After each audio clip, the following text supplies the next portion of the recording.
The cargo manifest alarm blared through the stellar harmony, startling Annabelle from her weekly systems check.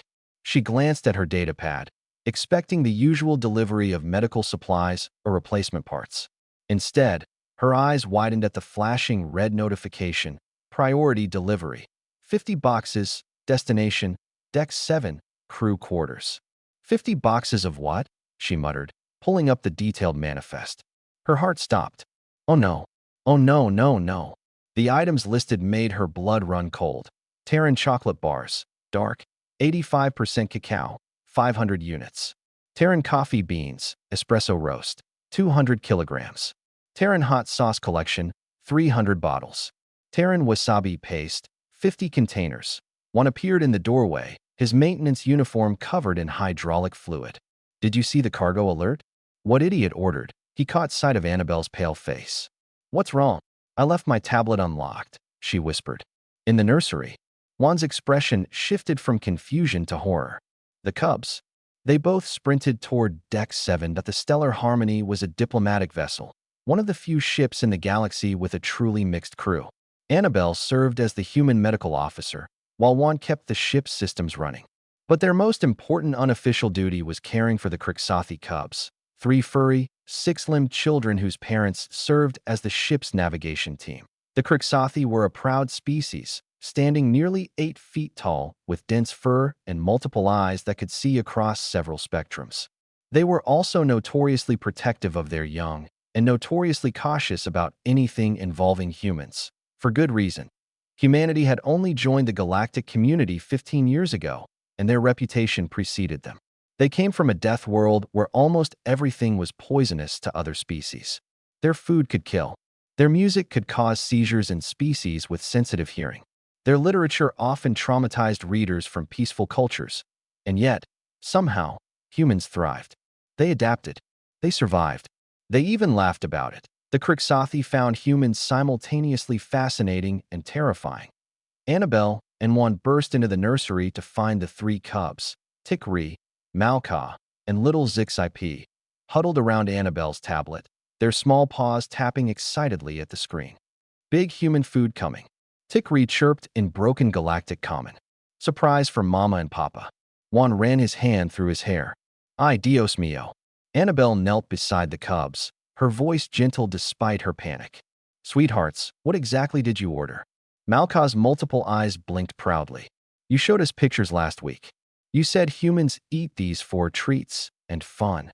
We ordered treats for everyone. Now whole ship can be strong like humans. Annabelle's mind raced back to the previous week. She'd been showing the cubs pictures of Earth, answering their endless questions about human culture. She'd shown them a chocolate bar, explained coffee, mentioned how humans enjoyed spicy food as a challenge. She'd forgotten the most important rule of dealing with young aliens. They take everything literally. How much time do we have? Juan asked, checking his chronometer. Delivery drone arrives in 30 minutes, Annabelle said, her voice tight. If the parents find out their cubs ordered 50 boxes of human Death World consumables, she didn't need to finish. The Crixothi parents, Commander Thalrix and Navigator Shelma, had only recently agreed to allow supervised human interaction with their children. This would undo months of careful relationship building. Worse, it could cause a diplomatic incident. Humans were still on probation in many parts of the galaxy. That Juan's eyes lit up. What if we intercept the delivery? Reroute it to the cargo bay? And then what? Hide 50 boxes of chocolate and coffee. Annabelle shook her head. They're on the manifest. The quartermaster will. Not if I update the manifest, Juan interrupted. I can recategorize it as medical supplies under your authorization. We'll say it's for human psychological health. Which, he added with a slight grin, isn't technically a lie. Annabelle wanted to argue, but she could already hear Commander Thalrix's heavy footsteps approaching down the corridor. Decision time. Do it, she said. 28 minutes later, the delivery drone docked with the Stellar Harmony. One had already rerouted the cargo to Bay 3, updated the manifest, and was currently sweet-talking the automated quartermaster system into accepting the changes. Annabelle, meanwhile, had the more difficult job, explaining to the cubs why their surprise couldn't happen. But we wanted to help, Zix-IP said, his smallest voice quivering. Humans always share food. Make everyone laugh. We wanted to make Ship happy like you do." Annabelle's heart melted. She sat on the floor, letting the three cubs climb into her lap despite their combined weight. "You did something very sweet," she said. "But human food is dangerous for your bodies. Chocolate has something called theobromine that could make you very sick. Coffee would make your hearts beat too fast. And the spicy food would burn," Tikri finished sadly.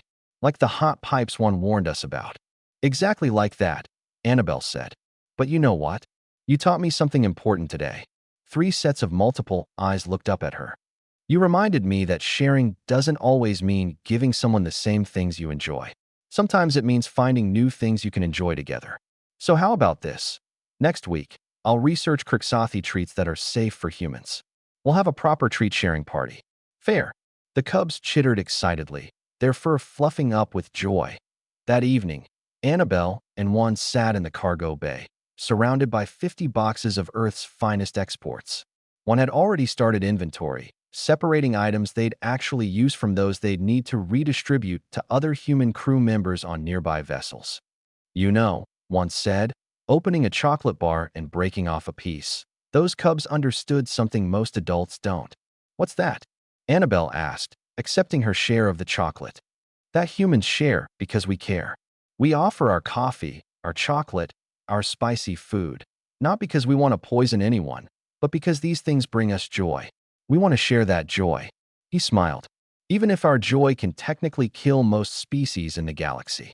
Annabelle laughed, the tension of the day finally breaking. "Humanity, fuck yeah." "Humanity, fuck yeah," one agreed, raising his chocolate in a toast at in the nursery above them. Three Kriksathi cubs slept soundly, dreaming of the day when they'd be big enough to handle human treats, and the humans who, despite everything, treated them like family. The stellar harmony lived up to its name that night, one small crisis averted, one chocolate bar at a time.